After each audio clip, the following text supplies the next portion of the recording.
This week in news surrounding Israel, when it comes right down to the war between Israel and Hamas, friends, well, there are no two sides. So stay tuned for all the details.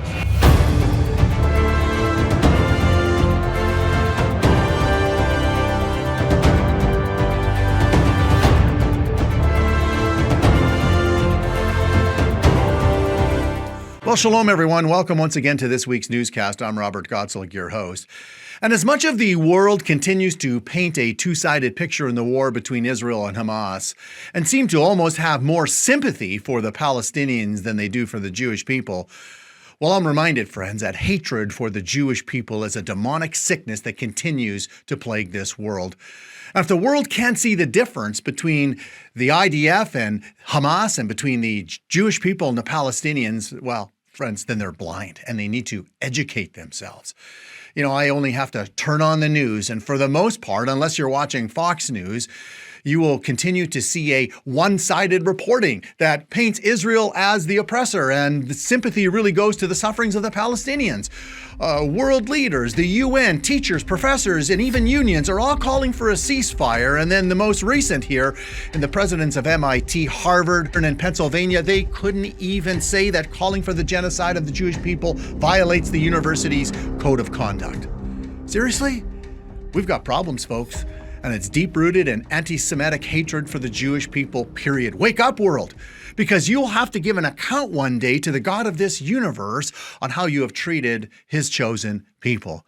And as I've mentioned, if you can't see the difference between Israel and Hamas, friends, and between the Jewish people and the Palestinians, then you need to give your head a shake and educate yourself.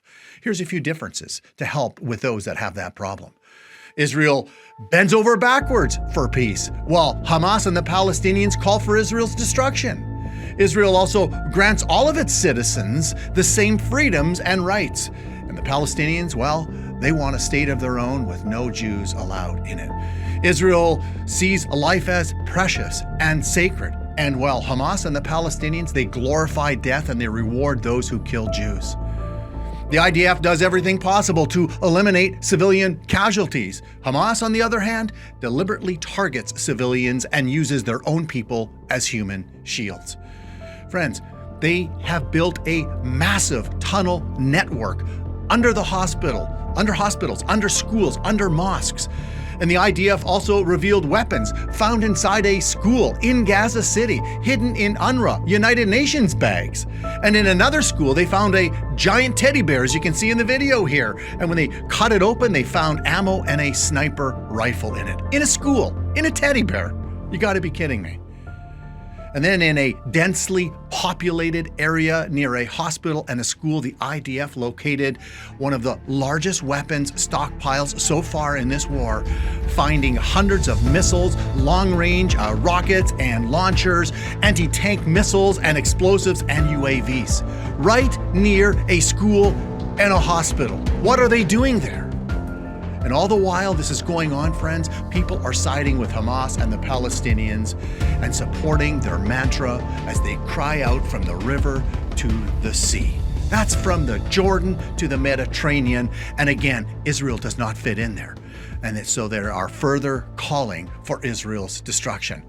Has the world gone mad? Friends, have they gone mad? Shame on them. Yes, shame on them.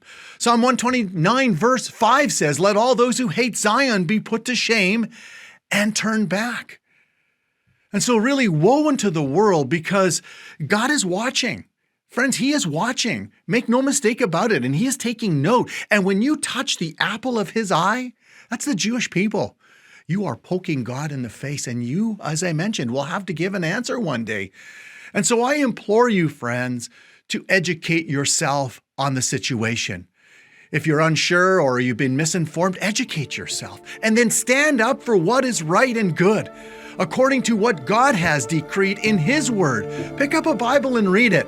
You'll see history there. You'll see God has a plan for the Jewish people. You'll see that God is gathering the Jewish people back to the land that he swore to them as an everlasting covenant.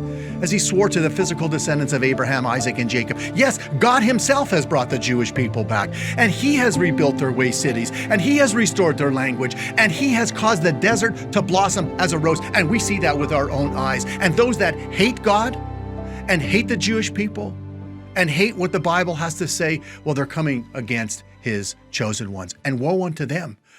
And so stand up for what is right, educate yourself, and stand up for what is good, according to what God has decreed in his word, friends. And then stand and be on the right side of history.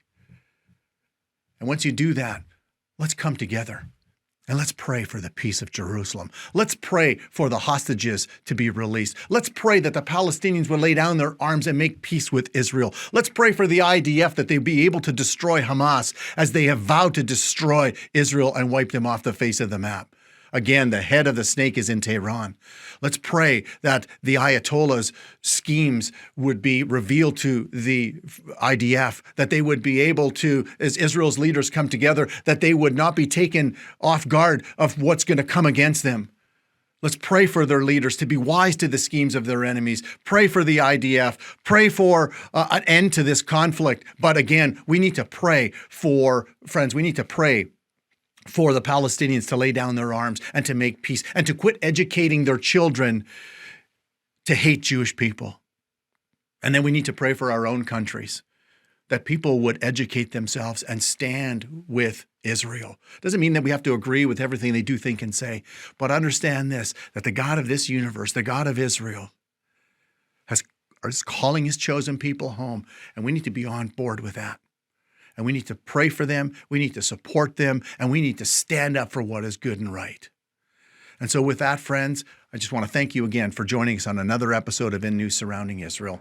Have a great day, afternoon, or evening, wherever you may be. God bless.